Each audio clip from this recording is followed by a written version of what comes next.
পশ্চিমবঙ্গের যে সারে সর্বনাশ করে দিয়েছেন রাজ্যের মাননীয় মুখ্যমন্ত্রী, একথা আর আপনাদের তো নতুন করে বলার কিছু নেই। তবে ভোট আসলেই রাজ্যের মুখ্যমন্ত্রী যেভাবে মঞ্চের ওপর থেকে মাইক হাতে একের পর এক ভুল ব্যাখ্যা করতে থাকেন জনসাধারণের কাছে, এবং সেই ব্যাখ্যা যে একেবারে ওষুধের মতো কাজ করে, নির্বাচনের ফল প্রকাশের পরই কিন্তু সেটা পরিষ্কারভাবে বোঝা যায়। কিন্তু যেভাবে ক্রমশ আমাদের এই শান্তির পশ্চিমবঙ্গকে একটা সময় অর্থনৈতিক দিক থেকে শক্তিশালী থাকা পশ্চিমবঙ্গকে যে তলানিতে মুখ্যমন্ত্রী মমতা বন্দ্যোপাধ্যায় সব দিক থেকে নামিয়ে এনেছেন, এটা থেকে মুক্তি পাওয়া ছেড়ে দিন, এর পরেও যদি অন্য কোনো সরকার চলে এসে ক্ষমতা ধরে, তা সত্ত্বেও কিন্তু পশ্চিমবঙ্গকে ভরা ডুবির হাত থেকে কেউ বাঁচাতে পারবে না। এমনিতেই বাংলাদেশের পরিস্থিতি নিয়ে আমরা যখন সকলেই ভয় পাচ্ছি যে কিভাবে ওখানে মৌলবাদীরা হিন্দুদের ওপর আক্রমণ করছে, গত দিনের পর্বে আপনাদের সামনে আবার মারাত্মক তথ্য দিয়েছি। বাংলাদেশের যিনি ওয়াকারুজ্জামান রয়েছেন সেনা প্রধান, তাকে পর্যন্ত সরিয়ে সেনা অভ্যুত্থানের একটা ভয়ঙ্কর তথ্য আপনাদের সামনে গত পর্বেই দিয়েছি, যারা শোনেননি শুনে নেবেন।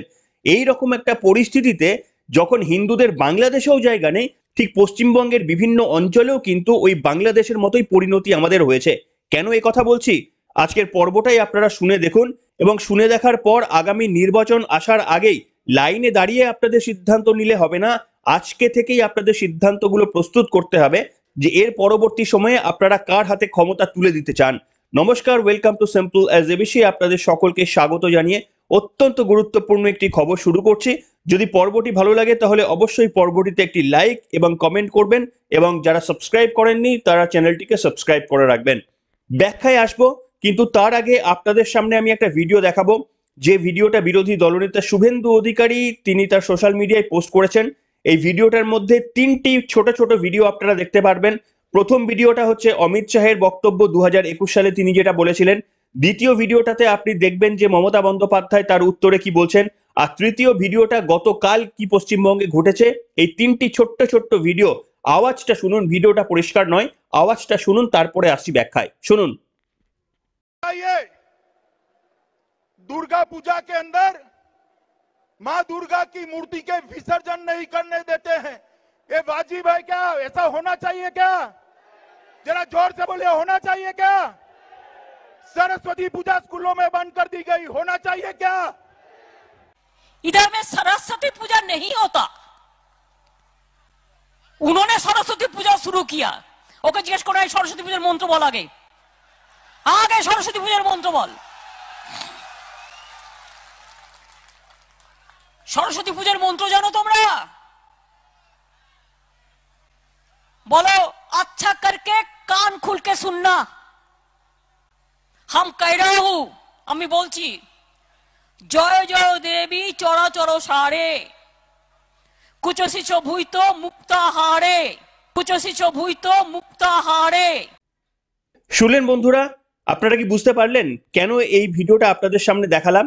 দেখুন, আপনারা জানেন যে বিগত বিভিন্ন সময়ে আপনাদের দেখিয়েছি পশ্চিমবঙ্গের মোটামুটি এটা রীতি হয়ে গিয়েছে যে আমাদের পূজা অর্চনার সমস্ত দেবদেবীকে নিগ্রহ করা হবে, পূজা অর্চনা করতে দেওয়া হবে না, পূজা অর্চনা করতে গেলে সেখানে আচার আচরণ পালন করতে পারা যাবে না, এমনটাই দস্তুর হয়ে দাঁড়িয়েছে।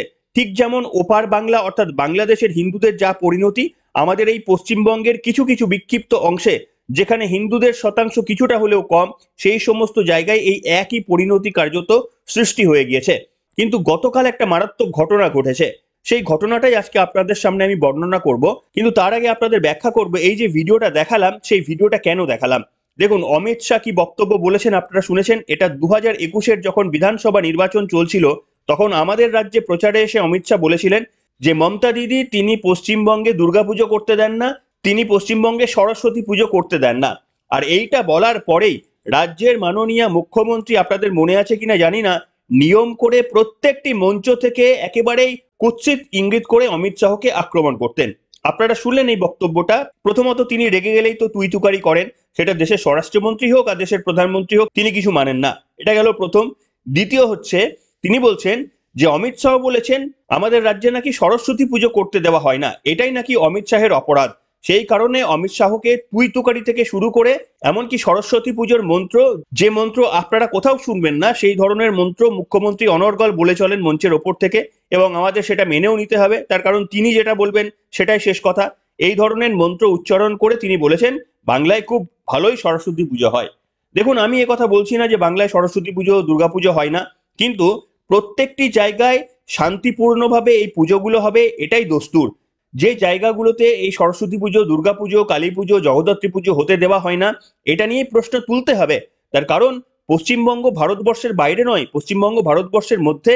আর ভারত হচ্ছে একটা সর্বধর্ম সমন্বয়ের একটি দেশ, যেখানে মুসলিমরা তাদের আচার আচরণ করতে পারবেন, খ্রিস্টানরা পারবেন, শিখরা পারবেন, হিন্দুরাও পারবেন। কাজে সেখানে যখন আঘাত করা হয় আর রাজ্যের মুখ্যমন্ত্রী তা নিয়ে যখন বক্রোক্তি করেন, তখন নিশ্চিতভাবে প্রশ্ন ওঠে যে মুখ্যমন্ত্রীর আসল উদ্দেশ্য কি এটা নিয়ে। কিন্তু আপনাদের সামনে এবার আমি একটা ঘটনা দেখাবো। এত কথা কেন আপনাদের সামনে বলছি? অমিত শাহ যে 2021-এ দাঁড়িয়ে ভুল বলেননি তার প্রমাণ আপনাদের সামনে দিচ্ছি। সরস্বতী পুজো করতে দেওয়া হবে না এমনটাই হুমকি দিচ্ছেন তৃণমূল কংগ্রেসের নেতৃত্বরা, তাও আবার প্রধান শিক্ষককে ঢুকে। কি ঘটনা ঘটেছে? বিরোধী দলনেতা যে তথ্য জানিয়েছেন সেই তথ্য থেকে আপনাদের সামনে আমি বলছি। ভিডিওটা দেখাচ্ছি একটু পরে। শুভেন্দু অধিকারী লিখছেন, ভিডিওটি দেখে হঠাৎ করে সকলের বাংলাদেশ মনে হতেই পারে, কিন্তু সকলের জ্ঞাতার্থে জানাই ভিডিওটি হরিণঘাটা বিধানসভার নগরুখরার দাসপালডাঙ্গা প্রাথমিক বিদ্যালয়ের ভারপ্রাপ্ত প্রধান শিক্ষক, স্কুলের অন্যান্য শিক্ষক এবং ছাত্রছাত্রীদের অভিভাবকদের ইচ্ছায় বিদ্যালয়ে সরস্বতী পুজোর উদ্যোগ নিয়েছিলেন। সে খবরটা চাউর হতেই এলাকার তৃণমূলের বুথ সভাপতি আলিমুদ্দিন মণ্ডল ও তার সহযোগীরা প্রকাশ্যে প্রধান শিক্ষককে অকথ্য ভাষায় গালিগালাজ করেন এবং বলেন সরস্বতী পুজো করা যাবে না, 24 ঘন্টার মধ্যে প্রধান শিক্ষককে বদলি করে দেওয়ারও হুমকি দেওয়া হয়েছে। আসুন সেই ভিডিওটা দেখায়, যেখানে সরস্বতী পুজো করতে দেওয়া হবে না বলে হুমকি দেওয়া হচ্ছে এবং রাজ্যের মাননীয় মুখ্যমন্ত্রী বলেছিলেন তির্যক ভাষায় স্বরাষ্ট্রমন্ত্রীকে আক্রমণ করে যে পশ্চিমবঙ্গে নাকি ভালোভাবেই সরস্বতী পুজো হয়। দেখুন এই ভিডিওটা, দেখুন গতকালের ভিডিও। শাসক দলের যেটা শোনা যাচ্ছে এই অঞ্চলে তুমি যদি ফোন করতে পারি 100 নিয়ে আসবে। আমি 150 বছরের পুরনো, 150 বছরের পুরনো। সেক্ষেত্রে স্যার আপনি কি করলেন? 150 বছরের পুরনো কথা আগে শোনো, এখানে 150 বছরের পুরনো।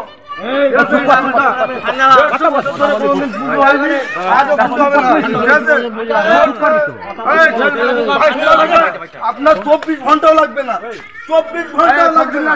150 বছরের পুরনো মসজিদ, এখানে কোনো হিন্দুদের কোনো অনুষ্ঠান হয় না। আপনি কে গেলে মোদী সরকার পেয়েছেন, গাড়ি ভরে দেবো আপনাকে। আপনি ভক্তরতা বজায় রাখুন, এইভাবে কথা ভক্তরতা বজায় রাখুন। আমি কি অবস্থা আমি বলবো আপনার এখানে বড় চলে গেছে, তুমি তো পারো না, তুমি করি না, তুমি দুদিনের আমি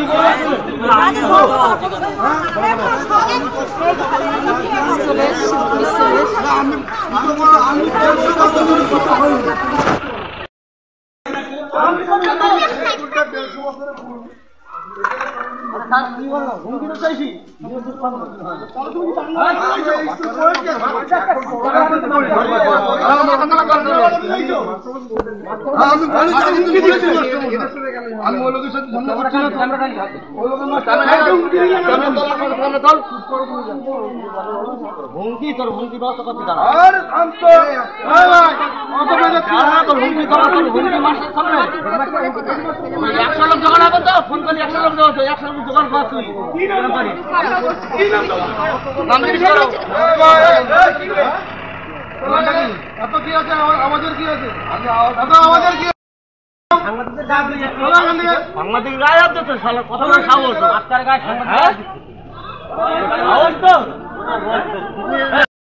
আমি শ্রী কাশিরাম বর্মন, দাসপালডাঙ্গা প্রাইমারি স্কুলের দায়িত্ব আছে।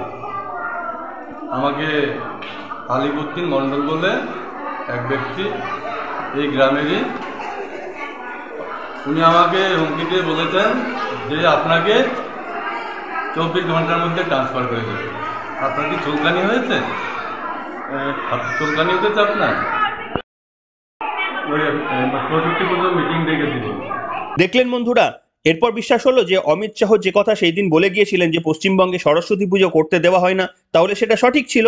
মুখ্যমন্ত্রী মমতা বন্দ্যোপাধ্যায় যতই চেপে রাখার চেষ্টা করুক না কেন, দুধেল গায়েরা এতটাই খেয়ে দিয়ে শক্তি বাড়িয়ে নিয়েছে যে ভারতবর্ষের আইনকে পর্যন্ত মানার তারা প্রয়োজন বোধ করছে না। কেনই বা মানবে? তার কারণ রাজ্যের মুখ্যমন্ত্রীর নাম যতদিন মমতা বন্দ্যোপাধ্যায়, ততদিন যতই বেআইনি তারা কাজ করুক না কেন তাদের গায়ে হাত কে লাগায়। এই ভরসাতেই তো এই ধরনের অনৈতিক কাজ করে যাচ্ছে, যে কাজগুলো বাংলাদেশে করে গোটা বাংলাদেশ এখন বিশ্বের মধ্যে নজরে চলে এসেছে, ডোনাল্ড ট্রাম্পের হুমকির মধ্যে পড়ছে। বাংলাদেশে হিন্দুদের আক্রমণের জন্য ডোনাল্ড ট্রাম্প কড়া ভাষায় নিন্দা করেছে, কিন্তু সেই ডোনাল্ড ট্রাম্প তো আর শুধুমাত্র ভারতবর্ষের মধ্যে একটি রাজ্য পশ্চিমবঙ্গকে নিয়ে তো আর নিন্দা করতে পারেন না, তাহলে গোটা ভারতবর্ষেরই নিন্দা হয়ে যায়। কিন্তু দেখুন যে বাংলাদেশের সঙ্গে যে পশ্চিমবঙ্গের খুব একটা যে তফাৎ নেই, এই ভিডিওটা দেখে আপনারা বুঝতে পারলেন। আপনারা কিন্তু ভাববেন না যে এটা সরস্বতী পুজোয় প্রথম হলো। সিম্পল অ্যাজ এবিসির যারা পুরনো দর্শক তারা ভালো করে মনে রাখতে পারবেন যে বিভিন্ন পুজোতে কিন্তু এই একই ধরনের ঘটনা রিপিট হয়। এবং সব থেকে তাৎপর্যপূর্ণ ঘটনা কি জানেন, যে রাজ্যের মাননীয় মুখ্যমন্ত্রী এ বিষয়ে কিন্তু কোনো মন্তব্য করেন না। দেখুন, ওই যখন রামনবমীর কোনো অনুষ্ঠান হয় তখন মুখ্যমন্ত্রী স্বতঃপ্রণোদিতভাবে মন্তব্য করতে পারেন, কিন্তু এই ধরনের যে অপ্রীতিকর ঘটনা ঘটাচ্ছে, যারা ঘটাচ্ছে তারা কিন্তু হিন্দু মুসলমানের ব্যাপার আমি বলে মনে করি না। যারা ঘটাচ্ছে তারা দুষ্কৃতকারী। এই দুষ্কৃতকারীরা যারা ভারতের ন্যায় সংহিতায় যে আইন লেখা রয়েছে, ভারতের সংবিধান অনুযায়ী যা কর্তব্য, তার বাইরে গিয়ে কার্য করলে কেন তারা শাস্তির কোপে পড়বেন না, সেটা একমাত্রই রাজ্যের মুখ্যমন্ত্রী মমতা বন্দ্যোপাধ্যায়। তিনি দুধেল গাইদের পছন্দ করেন, তিনি সেটা নিজেও বারবার বলেছেন। এবং সেই কারণে দেখুন আজকে গোটা পশ্চিমবঙ্গের যা পরিণতি হয়েছে সেটা ওপার বাংলার থেকে একেবারেই নতুন কিছু নয়। তাই আপনারাই ভেবে দেখুন, এর পরবর্তী সময় পশ্চিমবঙ্গে যে নির্বাচন রয়েছে 2026 সালে, সেই সময় ভোটের লাইনে দাঁড়ানোর আগে আপনারা কাকে ভোট দেবেন সেটা সম্পূর্ণরূপে আপনাদের ব্যক্তিগত ব্যাপার।